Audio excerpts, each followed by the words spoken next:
A very wonderful evening to respected teachers, parents, and my dear friends.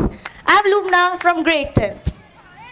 As we hear the word Maharashtra, many images come to our mind. Some of them think about Mumbai, the city that never sleeps. Some of them think about farms, sugarcane fields, grapes of Sangli. But for me, the true soul of Maharashtra lives on the mountains. There are several types of forts. For example, hill forts like Raigad, sea forts like Sindhudurg and Suvarnadurg, land forts like Daulatabad and Rajmachi.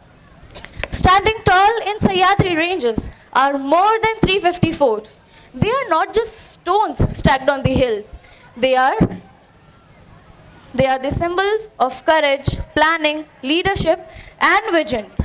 Today, I'm not here to repeat history. Today, I want to talk about the future. I want to talk about how these ancient forts are becoming the new engines of prosperity. No discussion is complete without the visionary who transformed them into symbols of Swarajya, Chhatrapati Shivaji Maharaj. He did not just capture forts, he created a fort culture. He used Sahyadris as natural armors. He designed hidden pathways, narrow entrances, watchtowers, and water systems, all without modern technology. Raigad was not just a fort, it was the heart of empire. Pratapgarh was not just a stone, it was the brilliance strategy. These forts teach us leadership, resilience, and the courage to dream fearlessly. For centuries, these forts protected our land. Today, they are bringing the word to our doorsteps. It means in July 2025, Maharashtra achieved a historic milestone named as Maratha Military Landscape. This recognition places our forts on the same global platform as pyramids of Egypt and the Great Wall of China. ये सिर्फ किले नहीं हैं, ये हमारे महाराष्ट्र का स्वाभिमान है. They are not just forts, they are our pride. Now, let me ask an important question. How does a fort help a common man? The answer is simple. Tourism economy. When a tourist visits Pratapgarh or Panhala, they don't just see walls.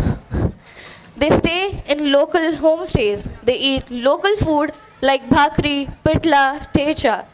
They hire local guides. They buy handicrafts made by village artisans. And this creates employment, not in big cities, but in rural Maharashtra. Protecting is not only about respecting the past, it's about feeding families in the present. For students like us, forts are not just tourist spots, they are open classrooms. How did water tanks carved in solid rock never dry up? How did sea forts stand strong against waves for 400 years? How did watchtowers provide 360 visibility? Nature's own CCTV? These forts were self-efficient ecosystems. They teach us lessons in water management, architecture, defense strategy, and sustainable living. We should not visit forts for only selfies. We should visit them to learn. But friends, we must face a hard truth. Many forts are not destroyed by time, they are destroyed by carelessness. Plastic bottles thrown on paths, names carved on 300-year-old walls, fire lit during tour treks. Tourist without discipline destroys heritage, but responsible tourism preserves it. As the next generation, we must become the guardians of this legacy. Climb with pride, descend with gratitude, explore with excitement, but leave with respect.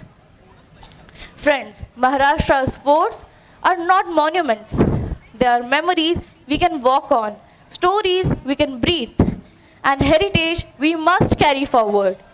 hold our history, they shape our identity, and they hold the key to to the future prosperity. If we protect our forts today, they will protect our future tomorrow. Jai Hind, Jai Maharashtra. Thank you.